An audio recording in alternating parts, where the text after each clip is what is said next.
আসসালামু আলাইকুম। এসএসসি 27 ও 28 ব্যাচের প্রিয় শিক্ষার্থীবৃন্দ, আজকে আমি তোমাদের একটা স্পেশাল ক্লাসে গণিত ত্রিকোণমিতি অধ্যায় থেকে sin square theta plus cos square theta equal to 1 এটা কিভাবে হয় সেটা চিত্রের মাধ্যমে আসলে প্রমাণ করে তোমাদের দেখাবো। তাহলে ধরো এটা হচ্ছে একটা ত্রিভুজ, এটা হচ্ছে একটা সমকোণী ত্রিভুজ, এটা হচ্ছে 90 ডিগ্রি। এখানে তুমি এ বি সি ধরে নাও, এ বি সি। ধরো আমি এই কোণের সাপেক্ষে কাজ করব, ঠিক আছে? তাহলে সি কোণের সাপেক্ষে sin থিটার মান কত হয় বলো তো? sin থিটা, সাগরে লবণ আছে, লম্ব বাই অতিভুজ, লম্ব কত এবি ভাগ অতিভুজ কত এসি।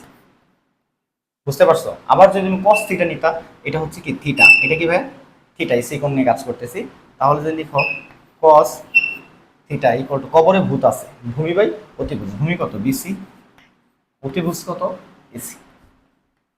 এখন লেফট হ্যান্ড সাইডে তুমি মান বসায় দাও, তাহলে লিখে দাও এখানে left hand side. Left hand সাইডে কি আছে ভাইয়া? sin square theta plus cos square theta. তাহলে লেফট হ্যান্ড সাইড লিখি sin square theta plus cos square theta. মান বসো, sin মানে কত ভাইয়া? AB by AC, AB by AC whole square, তাই তো? cos মানে কি? BC by AC.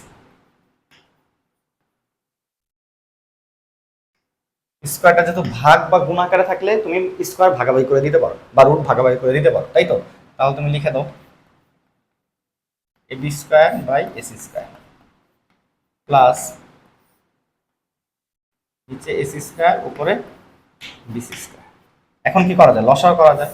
তাহলে এসি স্কয়ার লসাগু হবে এসি স্কয়ার দিয়ে ভাগ করলে 1, 1 দিয়ে গুণ করলে কত হবে? এবি স্কয়ার প্লাস এখানে কি হবে? BC square. এখন খেয়াল করো পিথাগোরাসের উপপাদ্যটা কি ছিল? এখান থেকে তুমি জানো কি পিথাগোরাসের উপপাদ্য অতিভুজ square AC square equal to কত হবে? ভূমি স্কয়ার প্লাস লম্ব স্কয়ার, মানে AB square plus BC square. এটা কি কার সূত্র? এটা এটা হচ্ছে পিথাগোরাসের উপপাদ্য, এটা তো তোমার জানা, ঠিক আছে? তুমি জাস্ট এটা অ্যাপ্লাই করো। AB square plus BC square equal কত লেখা যায়? AC square divided by AC square. তাহলে কত পেলে তুমি? এই হচ্ছে।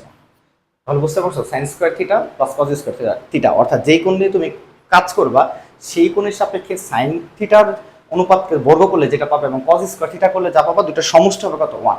তার মানে এটা কিভাবে হয়েছে আশা করি তোমরা বুঝতে পারছো। তাহলে sin square theta plus cos square theta equal to যদি 1 হয় তাহলে বাকি সূত্রগুলো তোমরা আশা করি লিখতে পারবে। তাহলে বাকি সূত্রগুলো কি হবে? আমি প্রমাণটা তোমরা পোস্ট করে লিখে নিও, এখন আমি মুছে দিচ্ছি, ঠিক আছে? তাহলে এখান থেকে কি আর অনুসিদ্ধান্ত কি কি আসবে বলো তো? এখান থেকে অনুসিদ্ধান্ত কি লেখা যায়? এই যে এখান থেকে। তাহলে যদি sin স্কয়ার থিটা হয় equal to 1 minus cos square theta হয়, তাহলে বা তুমি যদি এরকম লিখতে চাও cos স্কয়ার থিটা লিখতে চাও তাহলে কি হবে? 1 মাইনাস sin স্কয়ার থিটা। এটাকে ধরো এরকম একটা সূত্র, এরকম টোটাল 3টা সূত্র মনে রাখবা, আর অনুসিদ্ধান্তগুলো তুমি একটা জানলে বাকিগুলো পেয়ে যাবে। তো 2 নম্বর হচ্ছে তোমার আছে এরকম সেম ভাবে তুমি প্রুফ করলে এটা আসবে cosec square theta minus cot square theta equal to হচ্ছে 1। তাহলে এখান থেকে কি লেখা যায় বলো তো? cosec square theta equal to হচ্ছে 1 প্লাস cot স্কয়ার থিটা, ঠিক আছে? আবার যদি তুমি cot স্কয়ার থিটা বের করতে চাও, cot স্কয়ার থিটা ওই পাশে নিয়ে চলে যাও, 1টাকে এই পাশে নিয়ে আসো, ঠিক আছে? তাহলে হবে কি বলো তো? cosec স্কয়ার থিটা 1 টের পাশে মাইনাস 1। বুঝতে পারছো? আর আরেকটা সূত্র আছে, এটা হচ্ছে 2। আর 3 নাম্বার আছে কি sec square minus tan square, sec square theta minus tan square theta equal to কত হবে? 1। মানে তুমি এই সূত্রটা মনে রাখবা, sin square plus cos square equal two 1, তারপর মনে রাখবা cosec square minus cot square equal two 1, আর একটা মনে রাখবা sec square minus tan square equal two 1। তাহলে কি লেখা যায় বলো? তাহলে লেখা যায় sec square equal two 1 plus tan square.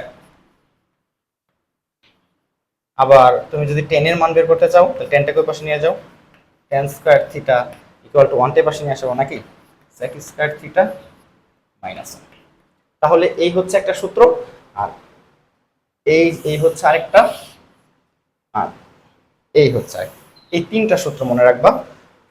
তাহলে তোমাদের জেনারেল ম্যাথে আর কোনো সূত্র লাগবে না, এরপর তোমার শুধু প্রয়োগটা বুঝতে হবে। পরবর্তী ক্লাসে আস্তে আস্তে তোমাদের দেখা দেবে ইনশাল্লাহ। আজকের মতো এতটুকুই, দেখা হবে নেক্সট কোন ক্লাসে। আসসালামু আলাইকুম।